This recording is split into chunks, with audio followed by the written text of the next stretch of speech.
If you are trying to understand what entropy is, I have a specific video for this. If you find my videos helpful, consider supporting this project with a tip, link in the description, and subscribe.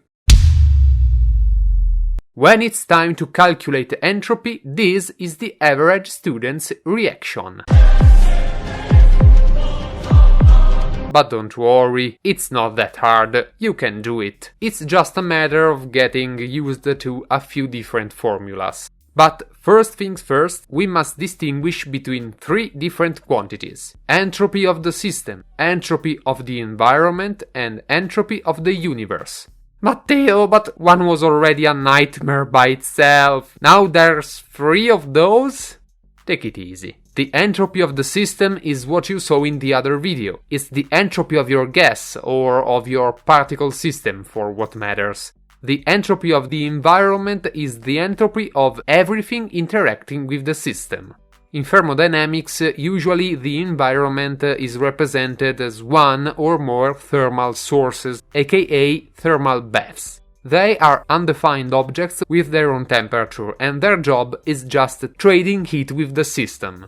In the most common cases, a system interacts with a hot and a cold thermal bath, and altogether they form a heat engine. So these guys are the environment, which in the end is just anything interacting with the gas, so to speak. So if you take the gas and put it in the freezer becomes the environment. If you put it on a stove, the stove is the environment. If you smoke it, you become the environment. And last but not least, the entropy of the universe. Don't get fooled by this mumbo-jumbo name. In thermodynamics, universe is just the name given to system and environment combined. The key concept is that the universe, so the environment and the system you are dealing with, is always a closed and isolated system. In other words, you must always imagine that your thermal sources cannot interact with anything but the gas. Universe is just a word, and I know it's there just to make everything sound more nerdy. Okay, so now you know what environment, system, and universe mean. It's time to get our hands dirty with math. The basic notion is that any system transformation can increase universe entropy. In particular, universe entropy variation delta S is equal to the gas delta S plus the environment delta S.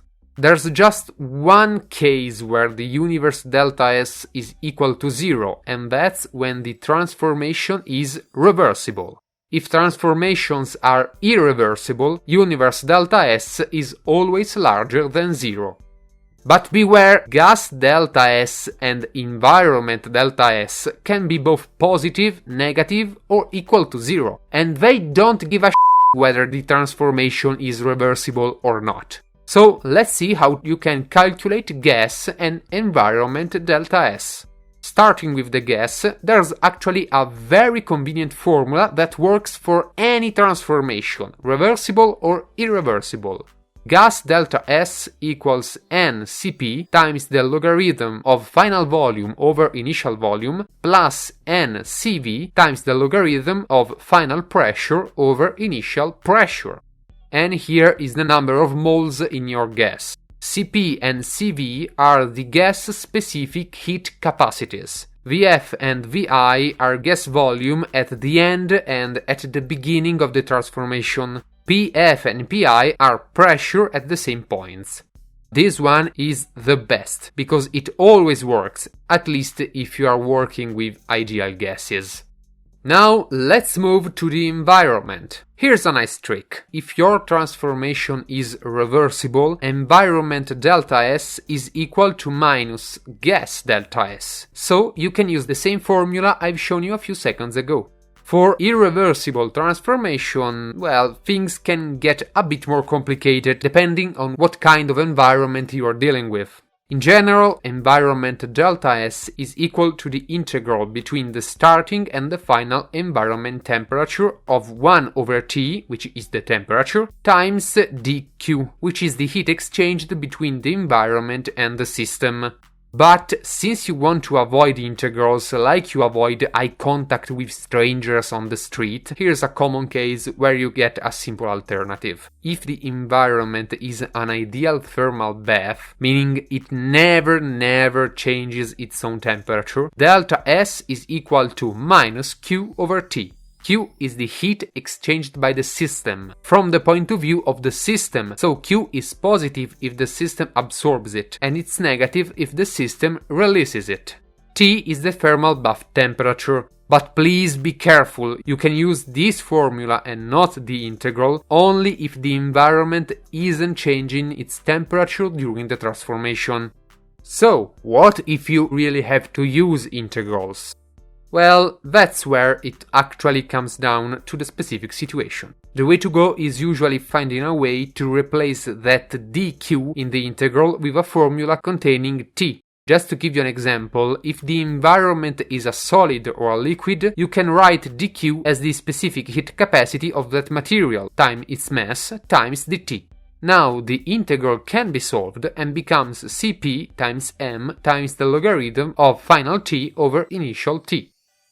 I know it may look like there is a lot of stuff to keep in mind, however I can assure you that with these formulas you can calculate any entropy variation. And now let's see an example. You have 1 mole of a monoatomic gas going through 3 different transformations. A beautiful irreversible isothermal process, starting from these values of P and V and ending with these ones. A reversible isobaric transformation which takes you up to this value of V, and finally an irreversible isochoric transformation. You are given no information about the environment around the gas. You want to know the universe entropy variation along these 3 transformations. So let's start! You are looking for the total universe delta S. This means that you have to calculate universe delta S for each transformation, delta S AB, delta S BC, delta S CD. As we have seen before, when you are dealing with the universe entropy, you can already say that a universe delta S BC is 0 because the second transformation in the graph is reversible. Now focus on delta S AB. You know that the universe delta S is the sum of the system delta S and the environment delta S. So let's calculate gas delta S along AB using the coolest formula ever. NCP logarithm of final volume over starting volume plus NCV times logarithm of final pressure over initial pressure. If you throw numbers in, you get 3.37 joules over Kelvin. Here's your gas delta S AB. As for delta S AB of the environment, let's stop for a minute and think, because this is the tough part. An irreversible isothermal process is a weird transformation. It's isothermal, which means the gas is expanding, keeping its own temperature constant, but it's also an irreversible process. This can create a grotesque monster, because this transformation also automatically becomes adiabatic, which means no heat is exchanged with the environment. If you are given no other information, an irreversible isothermal transformation is also adiabatic, and usually these transformations are called free expansion. The coolest fact about free expansion is that Q is equal to 0. So if you write down the integral to calculate environment entropy variation, you can see that this dq is 0. Hence, this whole delta S is 0. In the end, universe delta S along the AB transformation is simply 3.37 joules over Kelvin. Now let's move on to universe delta S CD. You can start off by calculating the gas delta SCD, always using this amazing formula. With actual numbers, you get 5.06 joules over Kelvin. Now it's time for the environment delta SCD. You don't know anything about the environment, so you can assume a couple of useful things. First, the environment is probably a perfect thermal bath, meaning it never changes its temperature during the transformation. This actually allows you to use the easy formula for the environment delta S, minus Q over T. Q is the heat exchanged by the gas along CD, and since this is an isochoric transformation, Q is Cv times N times delta T. The second assumption is about that T down here. Since the gas reaches a temperature Td at the end of the transformation, you can imagine that Td is also the environment temperature. Think about it. The gas started at a temperature Tc and was put in contact with a thermal bath with temperature Td. During the transformation, the environment heated up the gas until they had the same temperature. So, in general, if you know nothing about your environment temperature during a transformation, it's just the final temperature of that transformation. So, you can calculate environment delta S CD, which is minus 4.16 joules over Kelvin. Now, put these two delta S together and you'll find that the universe delta S along CD is 0.90 joules over Kelvin. The total universe delta S for this transformation is therefore 3.37 plus 0 plus 0.90, so 4.27 joules over Kelvin. Another example! Same situation as before, but let's add one more transformation, a reversible isobaric one going from D to A, creating a closed path. Let's try to calculate the total delta S for the system, for the environment, and for the universe.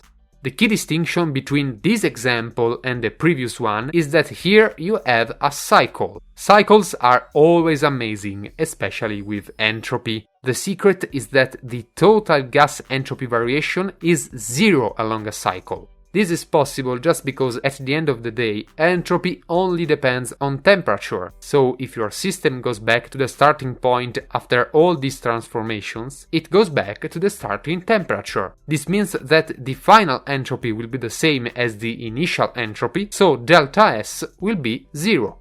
And this already helps a lot because we got 1/3 of the answer without using a single equation.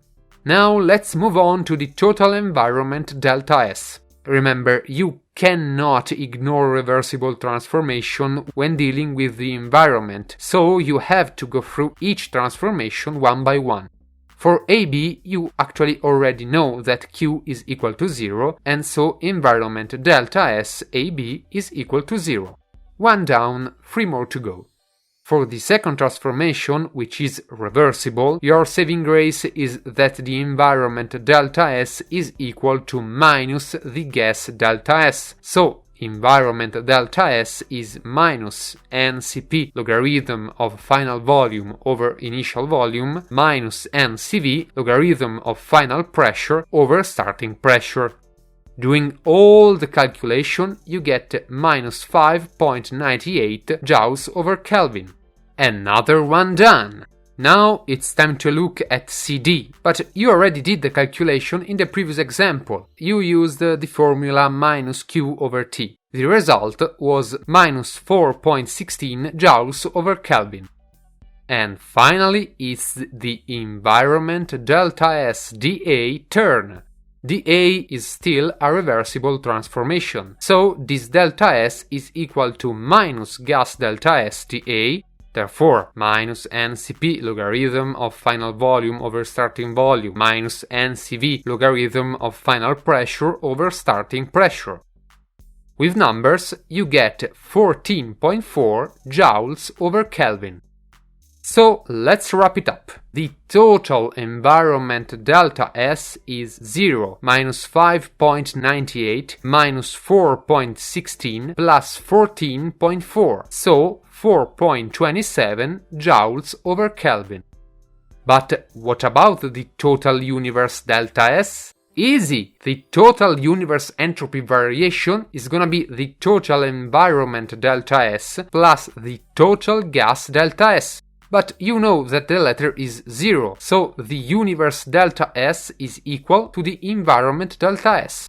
So 4.27 joules over Kelvin. And you are done.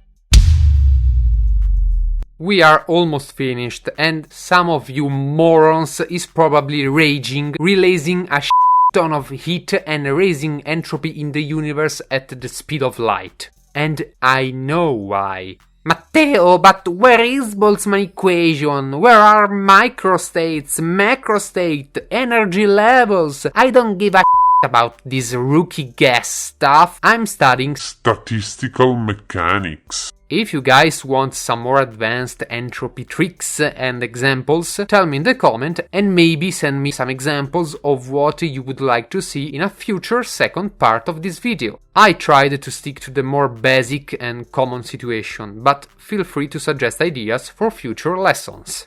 Remember, you can support this project with a tip. It really helps me keeping this video going and constantly offering you new content. A huge thanks to all my supporters, you guys are the ones making this possible. And don't forget to subscribe and leave a like. See you in the next lesson. Ciao!